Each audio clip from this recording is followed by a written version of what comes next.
जय जय सिया राम, जय हनुमान, जय नीम करोली बाबा। आज आपकी ब्लेसिंग में देख लेते हैं कि कैसे कार्ड आए हैं। तो सबसे पहले आप अपने 3 बार अपने पार्टनर का नाम अपने दिल में लीजिए। उसके बाद आप अपने आराध्य का नाम लीजिए जिनको आप मानते हैं। फिर हम रीडिंग स्टार्ट करते हैं। तो सबसे पहले आता है डेथ का कार्ड। कार्ड आपको क्लियर हो रहा है?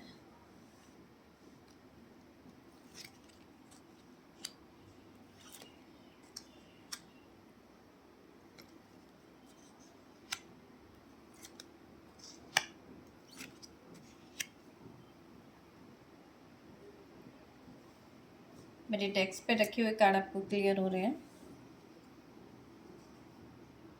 डेस्क पर क्वीन ऑफ सोर्ड्स का कार्ड रखा हुआ है।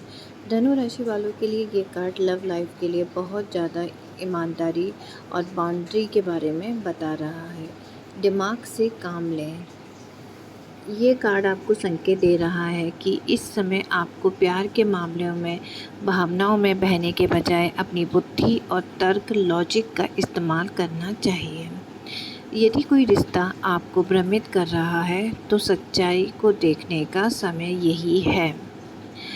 आपके लिए आपके पार्टनर के साथ सीधी और सच्ची बात करना बहुत ज़रूरी है। कुछ भी छिपाने या गोल मटोल बातें करने से रिश्ते के बीच में दूरियां आ सकती हैं। धनु राशि वालों के लोग स्वभाव से स्वतंत्र होते हैं। ये कार्ड बताता है कि आपको अपने रिश्ते में अपनी व्यक्तित्व जगह, पर्सनल स्पेस और सीमाओं को स्पष्ट रूप से तय करने की ज़रूरत है। यदि आप पास्ट के किसी बुरे अनुभव के कारण खुद को बचाने की कोशिश कर रहे हैं तो ये कार्ड आपको सुझाव दे रहा है कि अब उस अनुभव से मिली सीख को अपनी ताकत बनाने का समय है। ये कार्ड ये भी दर्शाता है कि आप अपना पार्टनर इस समय काफ़ी प्रैक्टिकल या शायद थोड़े कोल्ड महसूस हो रहे हैं, भावहीन।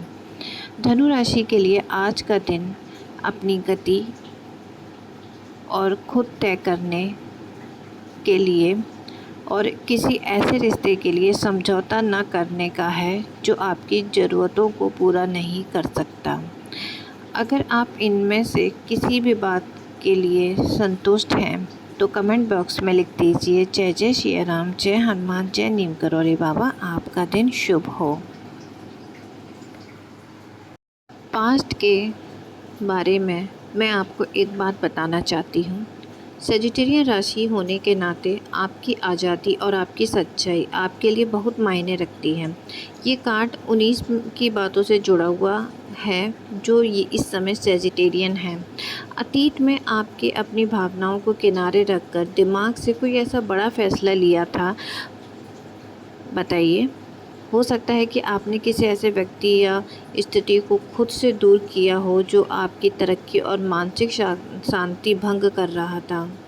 कार्ड बताता है कि आप किसी ऐसे दौर से गुजरे हैं जहां आपको अपनी भावनाओं को दबाकर खुद को सख्त बनाना पड़ा था। शायद किसी धोखे या गलतफहमी की वजह से आपने अपने दिल के चारों ओर एक दीवार बना ली थी ताकि आपको दोबारा चोट ना पहुंचा सके कोई। अतीत में आपने किसी ऐसी कड़वी सच्चाई को स्वीकार किया था। आपने चीज़ों को वैसा नहीं देखा जैसा वे थे, ना कि वैसा जैसा आप उन्हें देखना चाहते थे।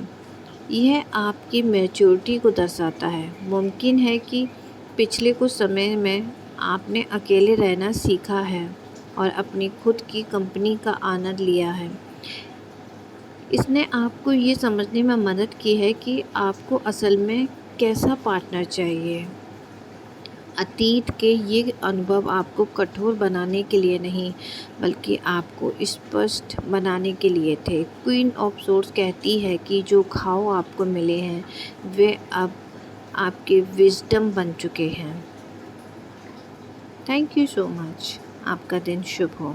5 ऑफ वॉर्ड्स मेरे डेस्क पे इस समय रखा हुआ है। तो सेजिटेरियन वालों के लिए 5 ऑफ वॉर्ड्स का करियर में क्या बता रहा है। कार्य क्षेत्र में आपको कड़ी मेहनत करने का सामना कर पड़ सकता है। हो सकता है कि आपके जो सहकर्मी हैं आपसे आगे निकलने की कोशिश करें या आपके काम में कोई कमी निकालें। ऑफिस या बिजनेस में टीम के साथ तालमेल बिठाने में दिक्कत हो सकती है। हर कोई अपनी बात ऊपर रखने का प्रयास कर रहा है, मगर आपको इन छोटे-मोटे विवादों से आपको घबराना नहीं है। ये कार्ड शांति का नहीं बल्कि हलचल का है। काम में अचानक कोई चुनौती मिल सकती है जिससे आपको अपना हुनर साबित करने का मौका मिल जाएगा।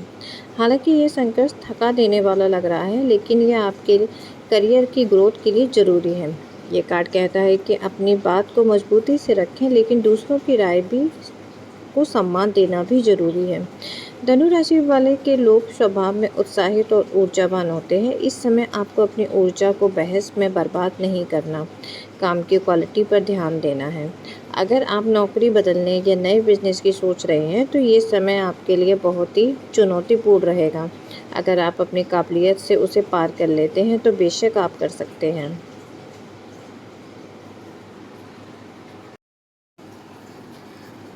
आपके कार्ड में 9 ऑफ सोर्स आया है।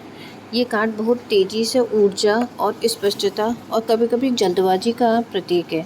धनु राशि वालों के लिए ये कार्ड मैरिड लाइफ और लव लाइफ के ब्लॉकेज के बारे में बहुत अच्छी रीडिंग बता रहा है।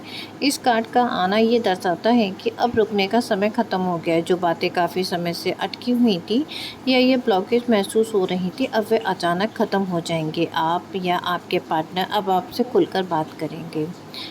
अब गोल-मोल बातें करने का समय नहीं है। आप दोनों के बीच में जो गलतफ़हमियाँ थी, उन्हें दूर करने का अब लॉजिक और सच्चाई के साथ सुलझाने का समय आ गया है। मैरिड लाइफ में यदि कोई बोरिंग मैरिड लाइफ आपकी चल रही थी, तो अब वे ख़त्म हो जाएगी। रिश्ते में एक नई गति आएगी। अपनी बात रखते समय शब्दों के चयन का ध्यान रखें, क्योंकि ये कार्ड कभी-कभी जुबानी जंग का संकेत देता है और कड़वा सच बोलने से बचें। यदि आप सिंगल हैं तो किसी नए रिश्ते की शुरुआत कर रहे हैं तो चीज़ें बहुत तेज़ी से आगे बढ़ेंगी। कोई आपकी तरफ बहुत साहस और आत्मविश्वास के साथ बढ़ रहा है। आप भावनाओं में बहने के बजाय ये देखें कि क्या यह रिश्ता प्रैक्टिकली सही है या नहीं। अब वक्त है अपनी आवाज़ उठाने का और अपनी खुशियों की तरफ तेज़ी से बढ़ने का। जो रुकावटें थीं उन्हें आपकी बुद्धिमानी और निडरता से अब पीछे छोड़ देगी। बस याद रखें कि हवा की तरह तेज़ चलें, लेकिन तूफ़ान बनकर अपनों को चोट ना पहुंचाएं। क्या आप इस तरीके की रीडिंग से सेटिस्फेक्शन है? क्या आपको ऐसा लगता है कि जो मैं रीडिंग कर रही हूँ वो आपसे जुड़ी हुई है? तो कमेंट बॉक्स में यस लिख दीजिए। जय श्री राम लिखिए। जय नीम करौली बाबा, जय हनुमान जी। आपका दिन शुभ हो।